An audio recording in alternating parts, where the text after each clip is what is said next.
Bayangkan Anda sedang mengemudi di jalan tol yang sangat panjang, Oke. semuanya berjalan sangat lancar, Anda tahu persis di mana pintu keluarnya, terus layar GPS di dashboard Anda nyala terang, ngasih instruksi yang presisi banget, dan ada rambu-rambu besar di setiap kilometer.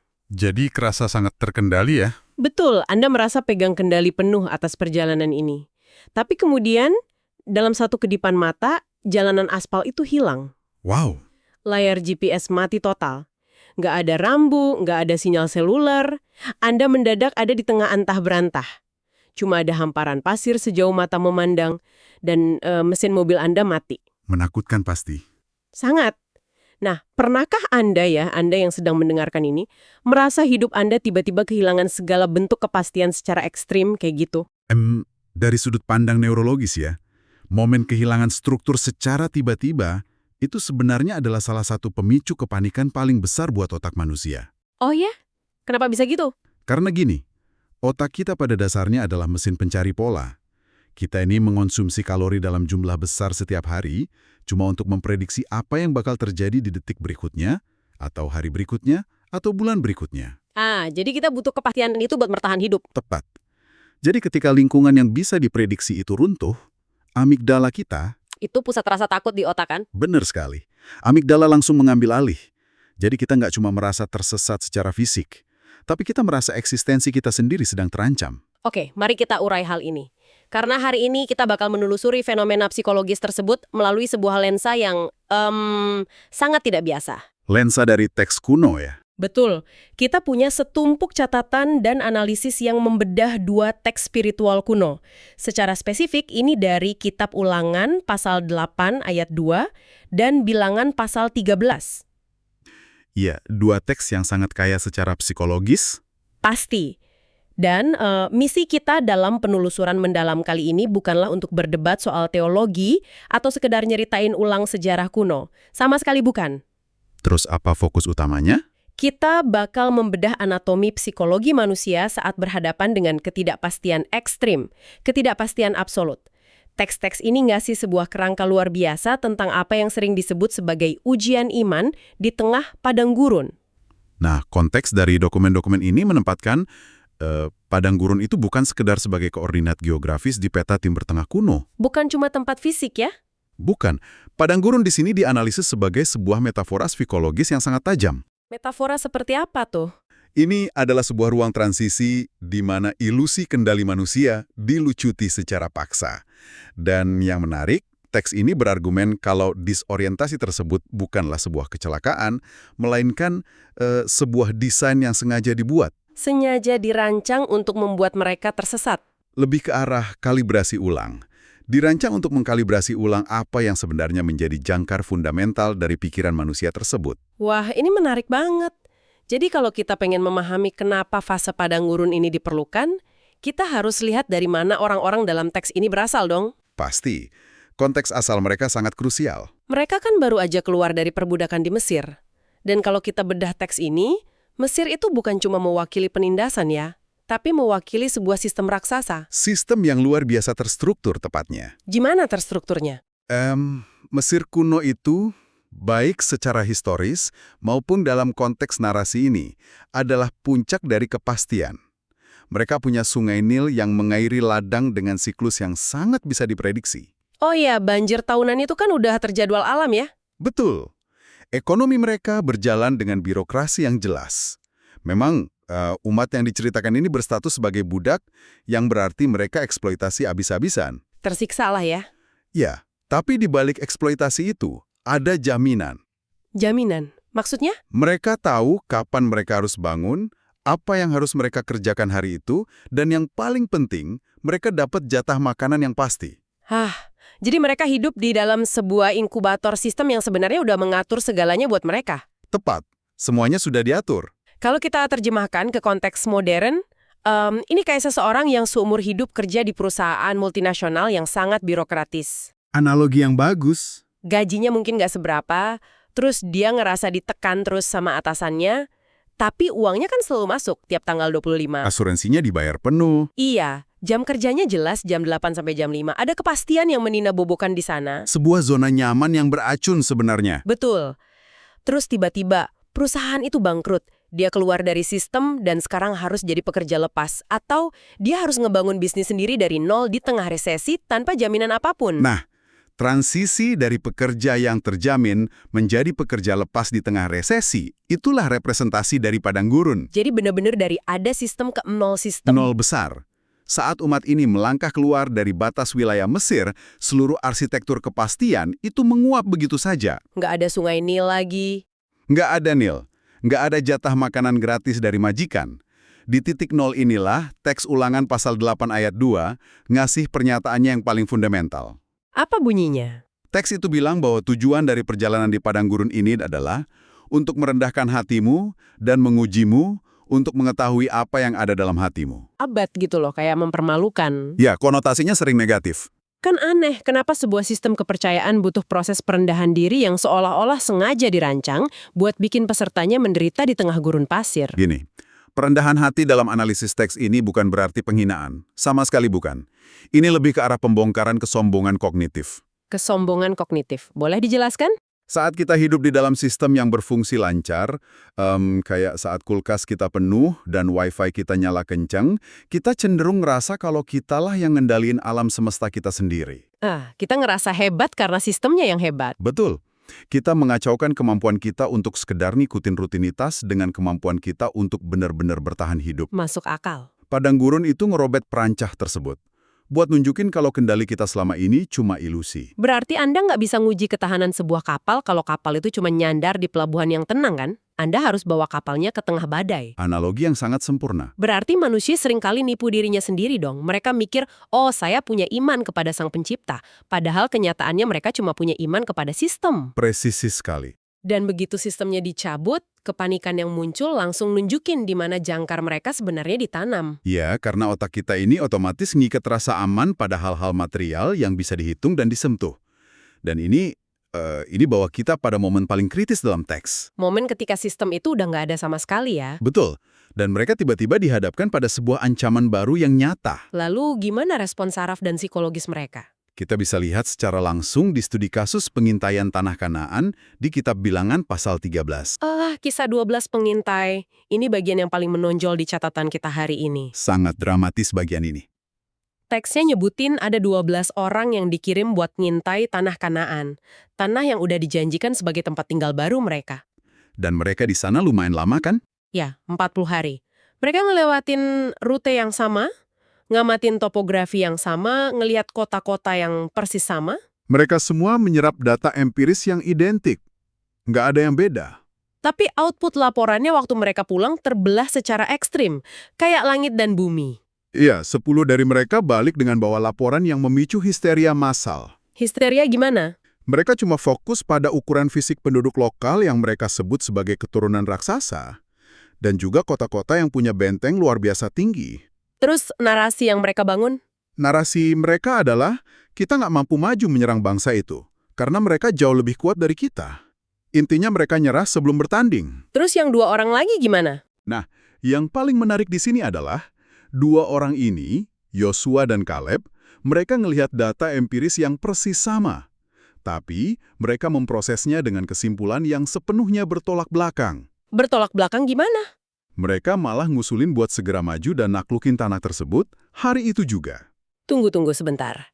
Saya harus menantang gagasan ini dari sudut pandang biologi evolusioner. Silakan.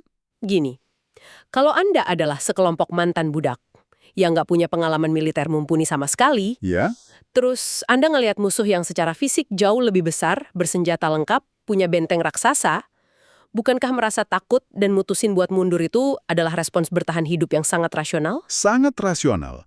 Secara biologis, itu masuk akal. Lalu kenapa teks ini justru ngebingkai kehati-hatian kalkulatif dari 10 pengintai itu sebagai sebuah kegagalan yang fatal?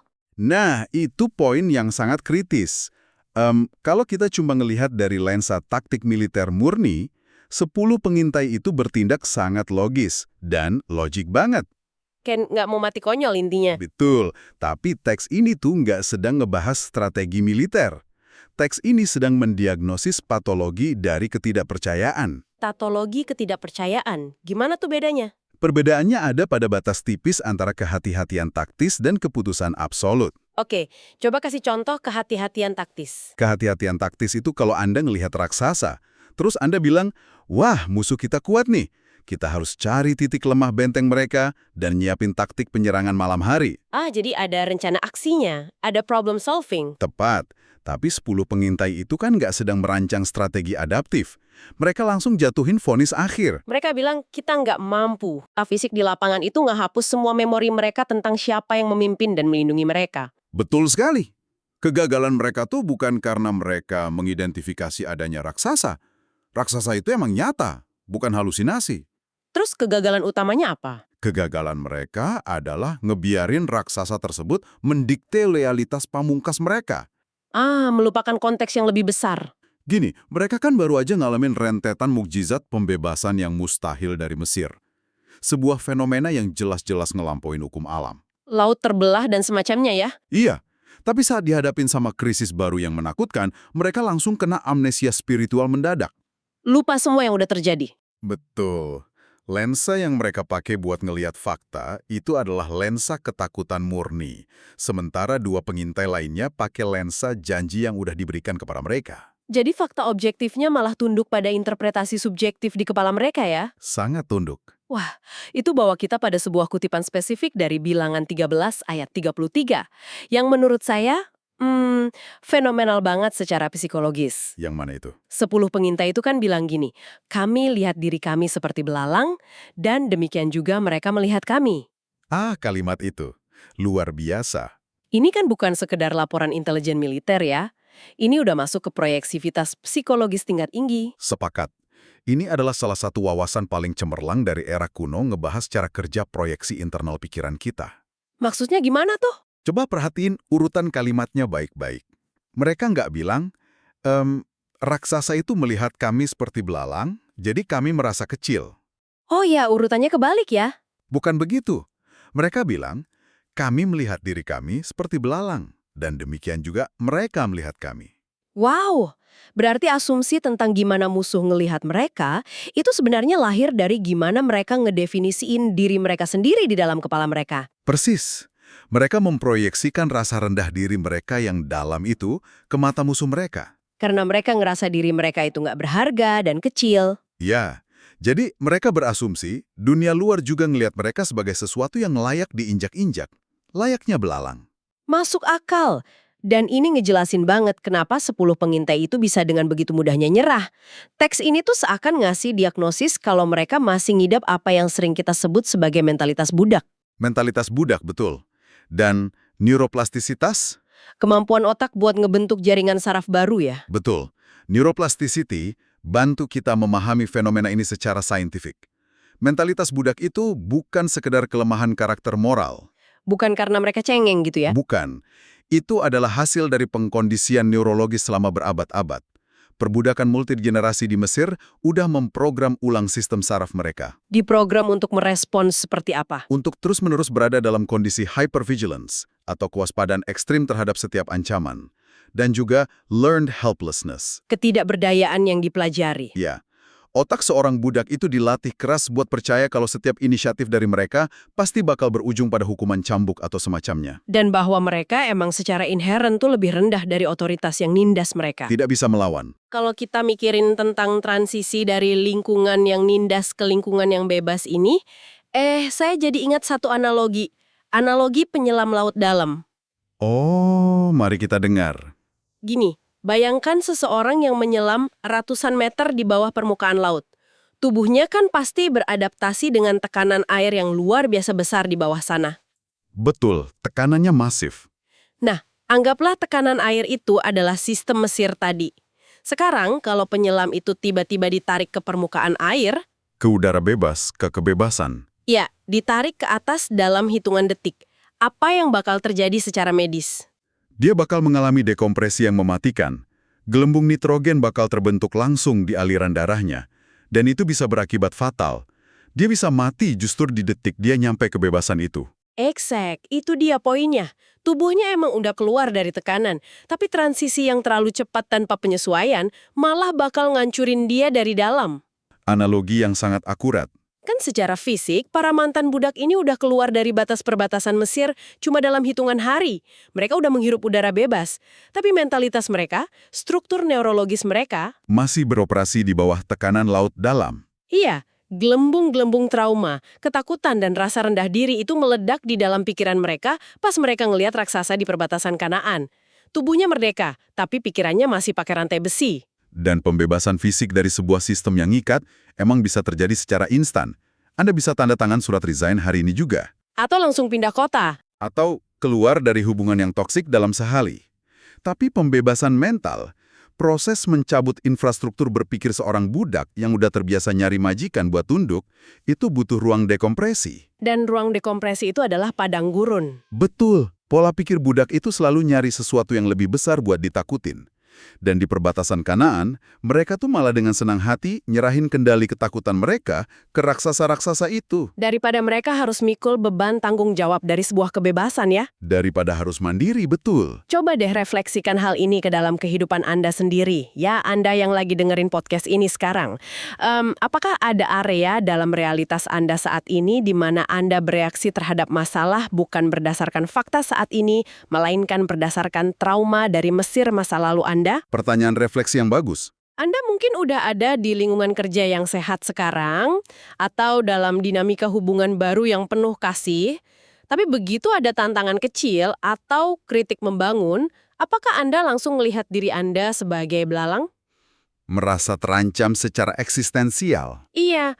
Apakah Anda memproyeksikan rasa tidak aman Anda pada orang lain dan nganggep bos atau pasangan Anda sebagai raksasa yang siap ngehancurin Anda? Dan pertanyaan Anda tadi menyoroti banget kenapa rute yang dipilih dalam narasi ini nggak langsung garis lurus dari Mesir menuju Kanaan. Padahal secara geografis bisa jauh lebih cepat kan? Paling beberapa minggu nyampe. Sangat bisa.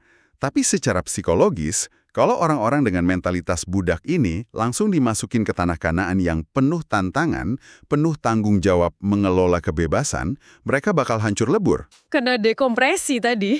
Ya, mereka bakal langsung nyiptain ulang perbudakan ala Mesir di tempat baru itu. Karena cuma dinamika tuan dan budak itulah yang dipahami sama sistem saraf mereka. Jadi ini ngejawab kebingungan banyak orang waktu baca teks ini. Padang gurun yang menyiksa itu, kawah candra di muka yang penuh ketidakpastian itu bukanlah sebuah hukuman sadis dari langit karena mereka larinya kurang cepat. Sama sekali bukan hukuman. Padang gurun adalah ruang operasi isolasi.